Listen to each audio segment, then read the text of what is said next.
we doing, everybody? Welcome back to another episode of Steele Talkin Sports. I am your host, Jay Steele, and let's get talking.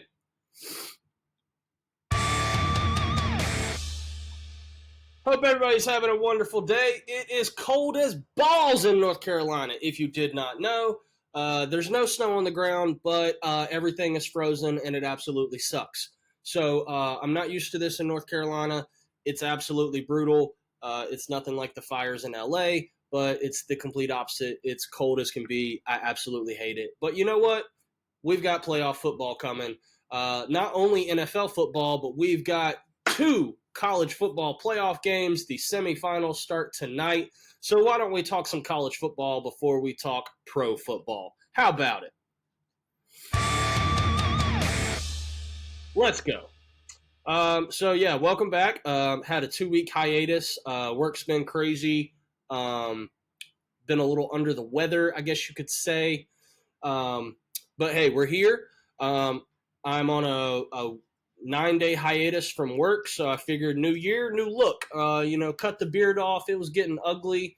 So we just went full, tapping into my dad vibes. My dad rocked this kick-ass mustache for pretty much my entire life. I just started feeling like I'd start looking like my dad. So went with the mustache. I kind of like it. Don't care if anybody else does. I dig it. So here we are. It's Mustache Jay. New year, new look. Let's go. As we get into this episode, let's kick it off with the Capital One Orange Bowl taking place tonight. Number 6, Penn State against number 7, Notre Dame. These two teams have been on a warpath to get here to the semifinals. Going to be honest, I was not expecting either of these teams to be in the Final Four when we started this 2 or 3 weeks ago. Let's see.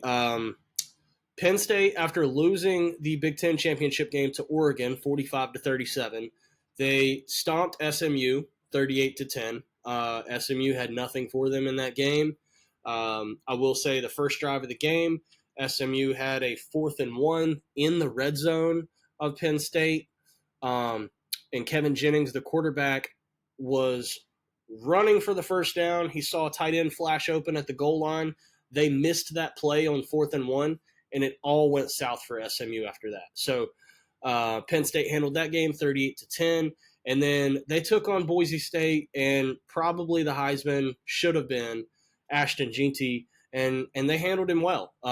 They forced 2 turnovers from him in that game, and Penn State took the game 31-14.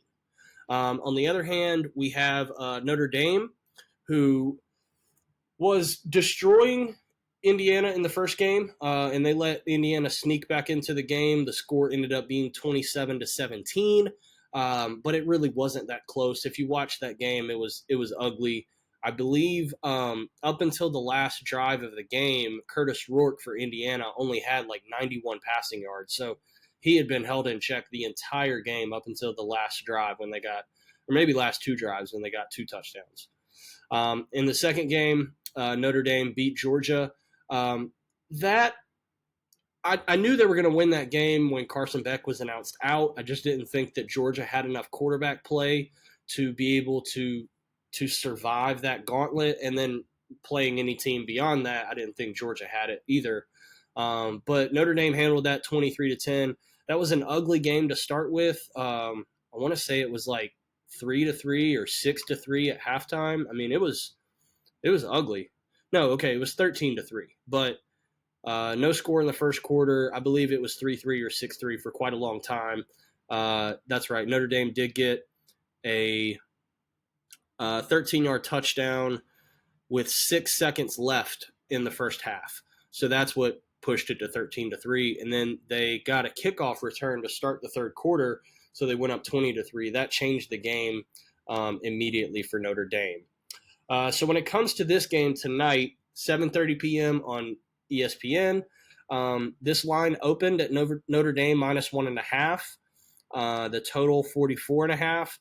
It's now a pick'em, so it's even both ways. So you don't have to, lay a point with either team. Basically, you're just laying a half point so that they can win the game. Basically, I think these two teams are identical. They're almost the same exact team. Quarterback play is okay at times, but it's not going to blow you away. Riley Leonard can run the ball and he can pass the ball. He's not going to throw for 300 a game, but he could most certainly run for 100. On the other hand, Drew Aller, he's not a superstar quarterback, but he does enough to get the job done. His biggest weapon is his tight end, Tyler Warren. He scored 2 touchdowns in the game against Boise State. I look for him to have a big game here as well. If you bet on FanDuel, you can most likely get some player props, receptions, and yards for Tyler Warren. I definitely like that. If you're on DraftKings, I know you can get touchdown props. They are a pretty hefty price for Tyler Warren, but I would, if you wanted to play the Penn State side and you're looking for some plus money type odds, I would look at Tyler Warren first touchdown or Tyler Warren 2 touchdowns. That would be the way to go with that player. As far as the game goes, it's tough to make a decision. This is kind of a historic game because both coaches are black coaches in James Franklin and Marcus Freeman. So no matter what, we will have a black coach in the national championship game, I believe for the first time ever. So that's a pretty cool story. I like that narrative. Both guys are going to buy into that. Both guys are going to have their teams hyped up for this game. And this game is being played in Florida at the Hard Rock Stadium of the Miami Dolphins. Obviously, both of these teams come from Pennsylvania and Indiana, so neither one has an advantage here. I would probably say that Notre Dame probably has more fans that travel, so maybe they have a home field advantage a little bit, but this is a tough one. I've been against this team every time I've been given the chance, so I think I'm going to switch and take Penn State to win this game. I can't really put my finger on why. I think it's the tight end, Tyler Warren, but yeah, I really don't know. These teams are so even that it's hard to make a choice. I would probably say you have better odds at flipping a coin and picking a team. Assign heads to one team, tails to the other, flip it, and make your bet. Because I don't really know. These teams are so evenly matched that there's no advantage for one team over the other. Next up, we'll move on to tomorrow night's game on Friday. You've got Ohio State and Texas. I believe Ohio State is laying 6 points currently. It opened at 5. Total is sitting at 53.5. Ohio State on the money line minus 230. Texas on the money line plus 195. This is very interesting. So obviously, Ohio State lost to Michigan in the last game of the season, 13-10. Then they hosted Tennessee in round 1, destroyed Tennessee. They had nothing for them. Destroyed Oregon last week. That was upsetting to me because I was on Oregon, and that game was over as soon as it started. On the other hand, Texas beat Clemson 38-24. I would say the game was probably a little bit closer than that. It wasn't really a 2-touchdown game the entire time. But then, excuse me, Texas had their hands full with Arizona State. That was, hands down, one of the best college football games I have ever been privileged to watch. It was 17-3 at halftime, and then Arizona State woke up when one of their defenders, who was suspended for the first half, came back and made an immediate play on defense. Arizona State got a safety, and then the offense came alive because they kept giving the ball to Cam Skattebo. And if you have not watched highlights of Cam Skattebo play, you are missing out because he is an electric player. Man, that guy was awesome to watch. He had like 150 rushing yards, 99 receiving yards, and he threw a fourth down touchdown pass as the running back. Dude is electric. I had so much fun watching that game, and Texas got lucky to get out of there with a win. Absolutely lucky. There was a play at the end of regulation that should have been called for a targeting penalty, which would have given Arizona State the ball roughly at the 35 or 40-yard line, and they could have kicked a field goal from there maybe, or ran the ball with Scattaboo a couple times, milk the clock, and kick an easier field goal. So unfortunate that one went into overtime.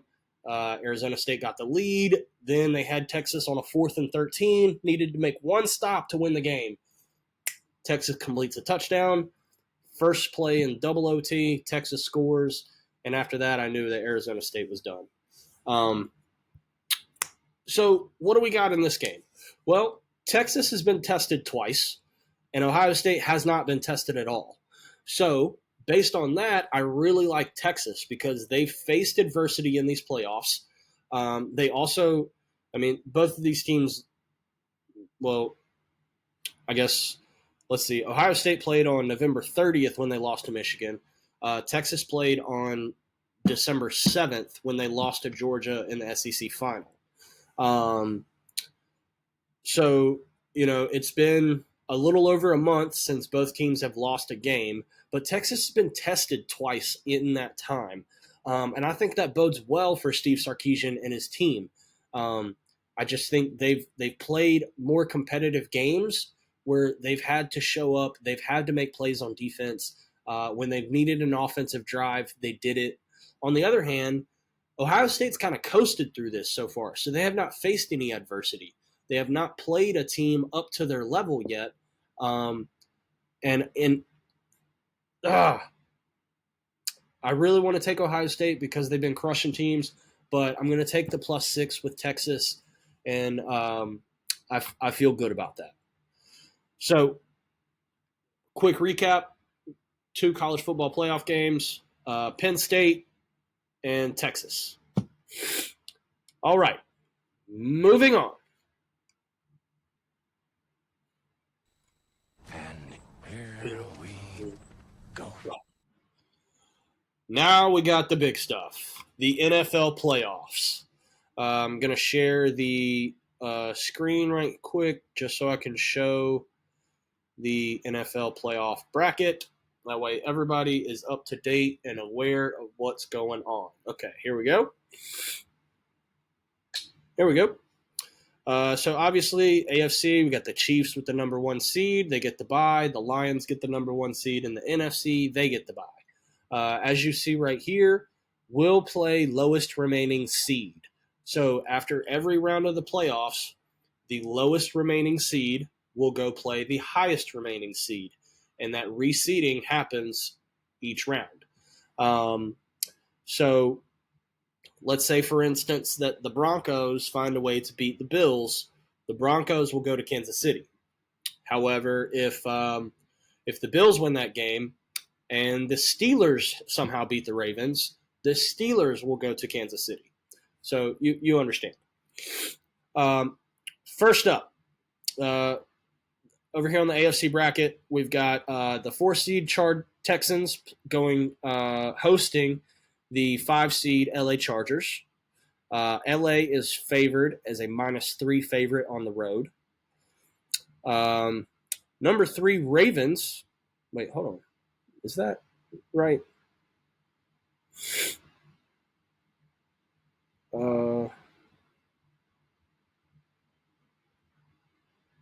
One second. A little bit of technical difficulties. Yeah, that's right. The Texans won their division, so they're hosting the Chargers. That's right. Ravens hosting the Steelers. Baltimore laying 9.5 points. Bills hosting the Broncos. Buffalo laying 8.5 points. On the NFC side, we have the 4-seeded Rams hosting the 5th-seed Vikings. Minnesota -1 on the road.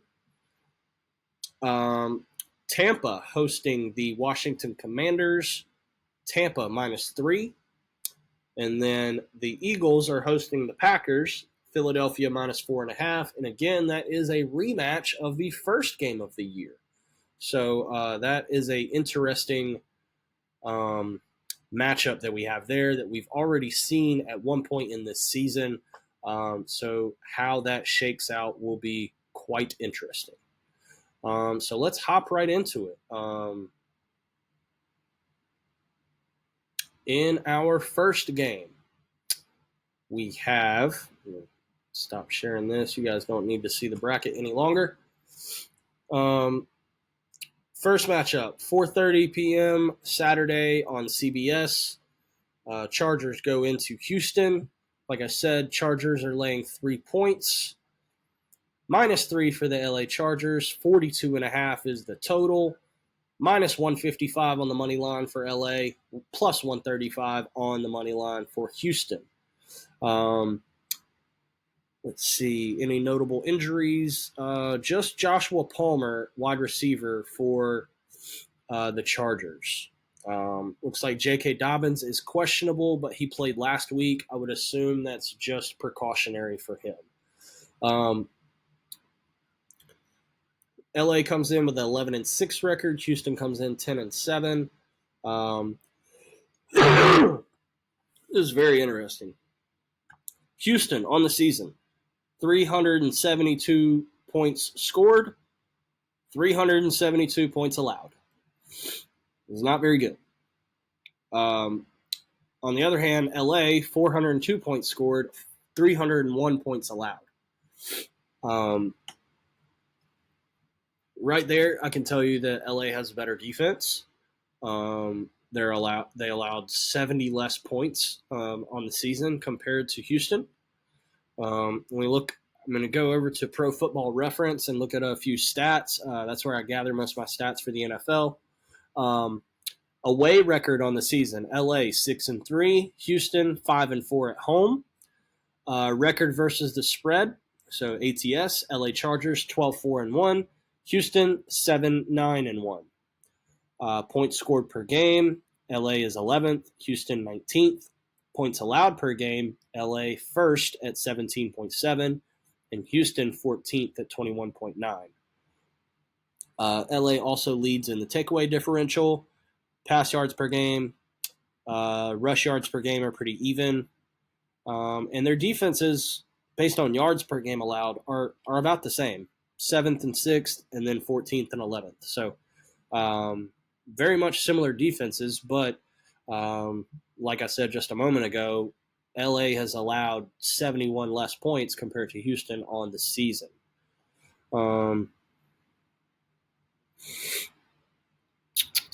Just looking at the injury report real quick.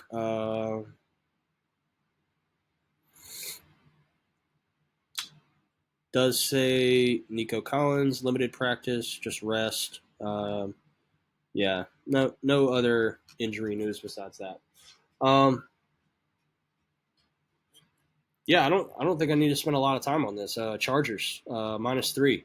I can't trust C.J. Stroud right now. He's way different than he was last year. Dude just doesn't seem to have it all together right now. And if it's not Nico Collins, I don't know who else is going to score points on that team. So, yeah, we're going to take the Chargers -3. Sorry, I'm looking for my little sticky notes. Chargers -3. Next up, 8 o'clock on Saturday the 11th. Pittsburgh goes into Baltimore. Like I said, Baltimore is laying 9.5 points. The total is set at 43.5. Ravens did just rule out Zay Flowers for the game. So he will not be playing. That does not bode well for the Baltimore offense. But with time to prepare, I still think that the Ravens are in a good spot. Away record on the season: Pittsburgh 5-4, Baltimore at home 6-2. Record versus the spread: both teams are 11-6. Points scored per game. Pittsburgh 16th with 22.4. Baltimore 3rd in the league with 30.5. Points allowed per game, 8th and 9th in the league. No difference there. Takeaway differential. Pittsburgh is 2nd in the league with a plus 16. Baltimore is 10th with a plus 6. The only thing that Baltimore is bad at is defensive pass yards allowed per game. 244 is 31st in the league. But they only give up 80 yards rushing per game, which is 1st in the league. And they also are 1st in rush yards per game and 7th in pass yards per game as an offense. So Baltimore doesn't have problems moving the ball. They only have problems stopping the pass. But luckily for them, Russell Wilson has sucked recently.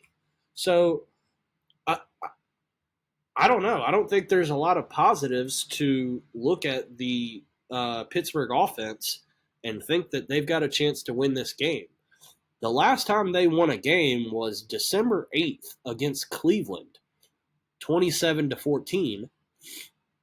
In the 4 games since, they lost to Philly, 27-13. They lost to Baltimore, 34-10. They lost to Kansas City, 29-10. And they lost to Cincinnati, 19-17.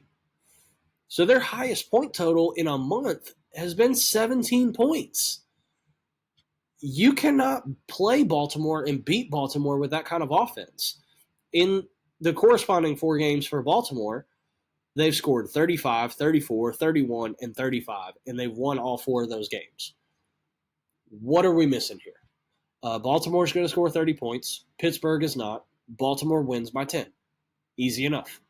Take it and leave it. Baltimore, minus 9.5. Let's go. That's an easy one. I mean, who is not taking Baltimore minus 9.5?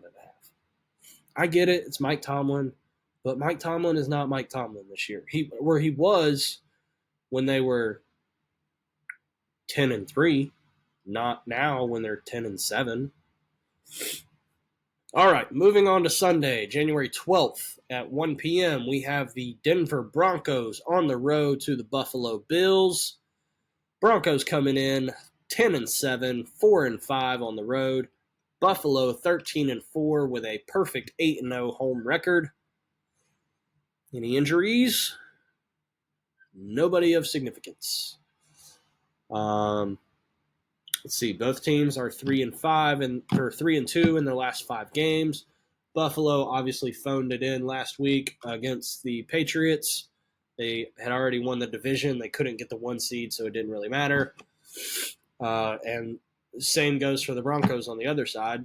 Kansas City laid an egg and didn't care to show up. So Denver won 38-0. Now we get into a little preview of this game. Let's see. Record against the spread: Denver 11-5-1, Buffalo 10-7. Buffalo 2nd in the league in points scored, but Denver's 3rd in the league in points allowed at only 18.3. Buffalo has the best takeaway differential in the league with plus 24. That is unreal. Good God. Buffalo's 9th in the league in passing, 9th in rushing per game. Their defense is 24th in the pass game, giving up 226 per game. And then Denver, their best stat is defensive rush yards allowed per game. 96 is 3rd in the league. Pass yards per game, they're 20th. Rush yards per game, they're 16th. Defensive pass yards per game, they're 19th. So other than defensive rush yards allowed per game, Denver's pretty middle of the pack in all the stats.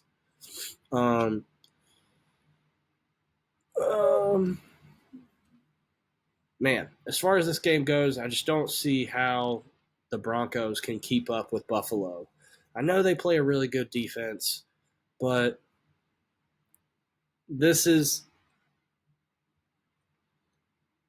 where Denver just runs into a wagon that they can't stop. And let's see, 1 o'clock in Buffalo, 29 degrees. It's not like players from Denver are not familiar with that, but I don't know. Josh Allen's got the flow going. Dude just got married. He's on track for the Super Bowl, and I am backing Josh Allen. So Buffalo says -8 or 8.5, depending on your sports book. I'll go ahead and lay the 8.5 and be okay with that. Moving on. Sunday, 4:30, we have the Green Bay Packers on the road at the Philadelphia Eagles.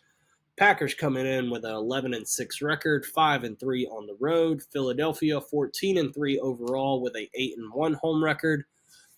This line is currently Philadelphia -4.5. Over under is set at 45.5. Green Bay +195 on the money line. Philadelphia -230. Let's see. Jalen Hurts is still listed as questionable. I don't like this for the Eagles. I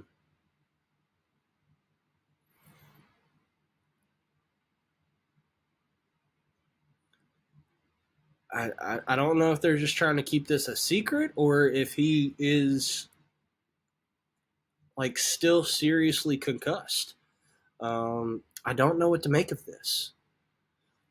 The ESPN blip right here does say Jalen Hurts returned to Eagles practice after a 2-week layoff with a concussion, without cameras and social media posts and fans present to dissect his performance. So basically, he returned to practice yesterday, but no cameras, no social media, nothing. So we have no report on what his status is going into this game. He's still listed as questionable. Let's see if Pro Football Reference has anything different.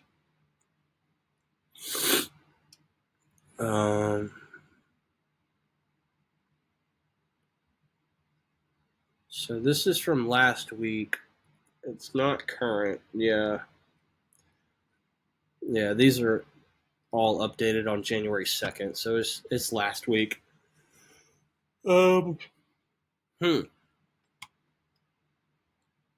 I've got to think that Jalen Hurts is going to play no matter what, right? I mean, there's no way he doesn't play a playoff game at home against Green Bay. But if he's really hurt, then I don't know. Do we take the Packers? Kind of hard to want to take the Packers, but I mean, they lost to Chicago last week. They lost to Minnesota the week before. And they lost to Detroit. They've lost 3 division games in the last 5 weeks. What are we... But Kenny Pickett is also questionable. So if Jalen's hurt, Kenny's limited at practice with a rib injury. Is Tanner fucking McKee going to start a playoff game for the Eagles? I don't know. You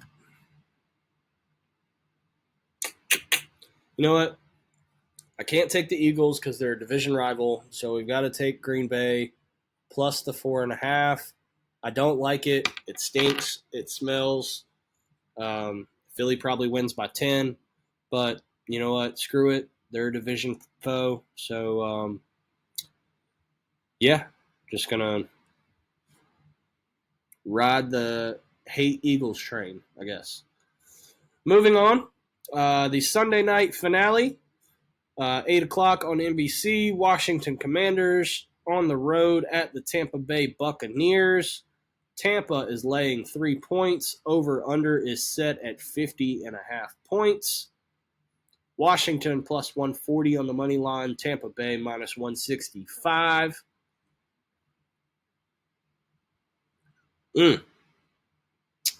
This game should be a shootout because both teams can score.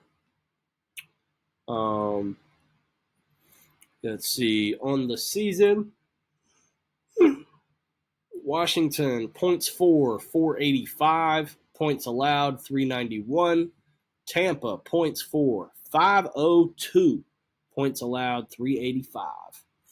So defenses are about the same. Offenses are pretty nuclear compared to the rest of the teams we've looked at so far.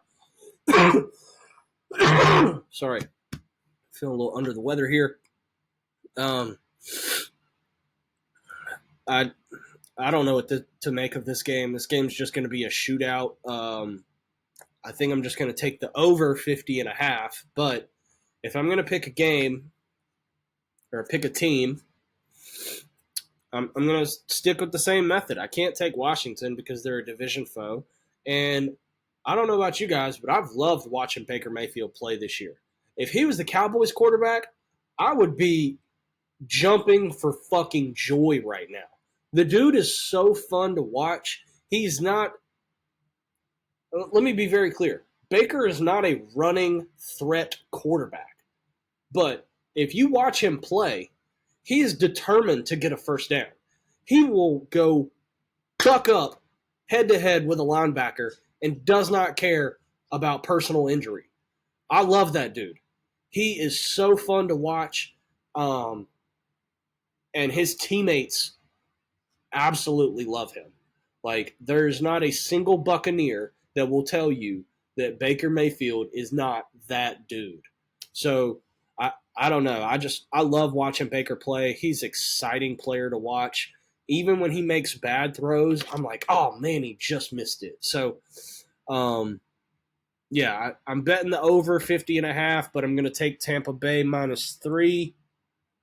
I just think rookie quarterback Jaden Daniels, like, he's special, but there's going to be a play in this game where he looks like a rookie.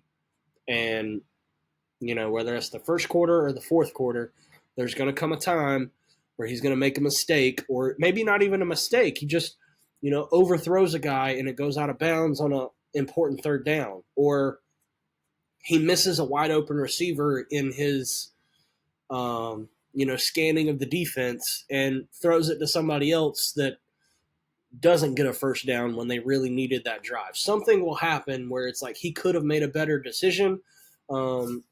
But in that vein, I think Tampa wins the game because of not necessarily a bad decision, but just something that doesn't go Jaden's way.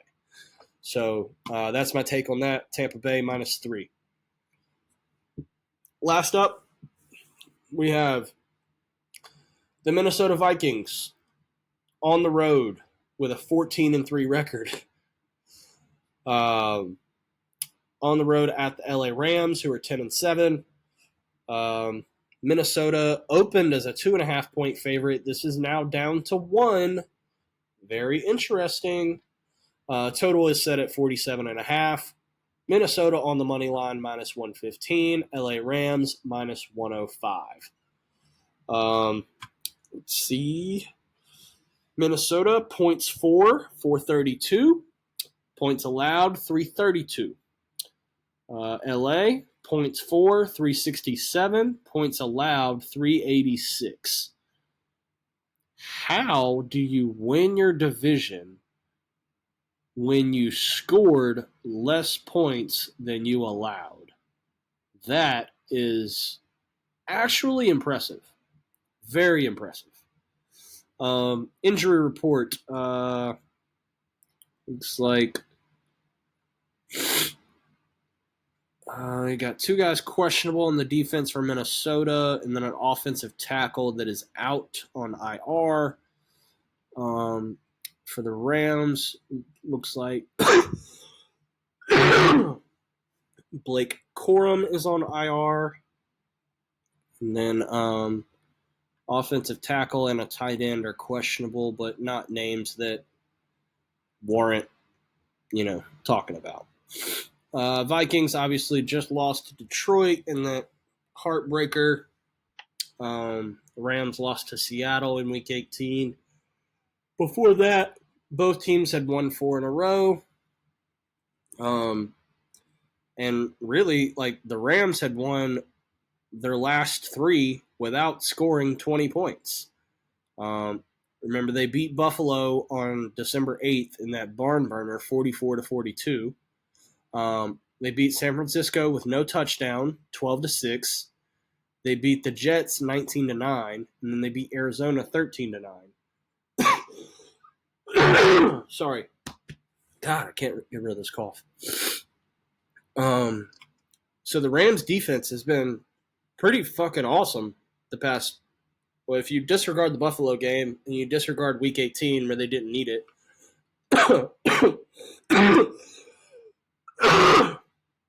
they've only given up 24 points in the last 3 games. That's pretty retarded. Even for NFL standards, like that is quite obnoxious. Minnesota, though, coming off of that tough loss where they only put up 9 points against Detroit, you got Sam Darnold coming back to Southern California. Actually, I don't even know if this game will be played in LA because of the fires. I didn't think about that. Yeah, I think Darnold lights it up here. Darnold, Justin Jefferson, Jordan Addison, I think they go off. I know Matthew Stafford is still that dude, but I just don't think they have the firepower to compete with Minnesota. So Minnesota -1 is the play. All right, so we've got our 6 NFL wildcard games set. Quick recap.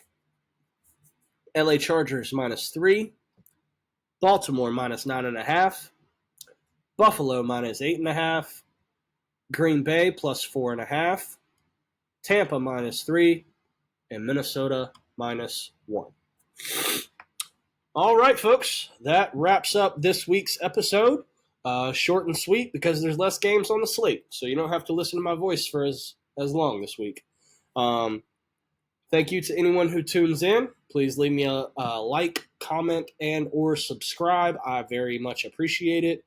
I guess we're getting to the end of year 1 or season 1, if you would call it, on the Steele Talkin Sports channel.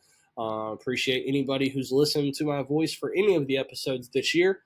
I very much appreciate it. I'm going to try to get better, keep doing this, and I just like talking sports, so that's why I'm here. Thank you to everyone. Please remember to bet responsibly. I do not condone making ridiculous bets on these games. Stay within your budget. I've had some good weeks the past few weeks, so I have increased my unit size to a $20 amount. So I'm feeling a little frisky, living on the wild side, betting $20 a game. I don't advise you to do that if that does not work for your budget. So remember, play within the rules that you set for yourself, have fun, and gamble responsibly. You can check me out on YouTube, Steele Talkin Sports. Same thing on Twitter, Steele Talkin Sports. I am Jay Steele, and I will see you next time.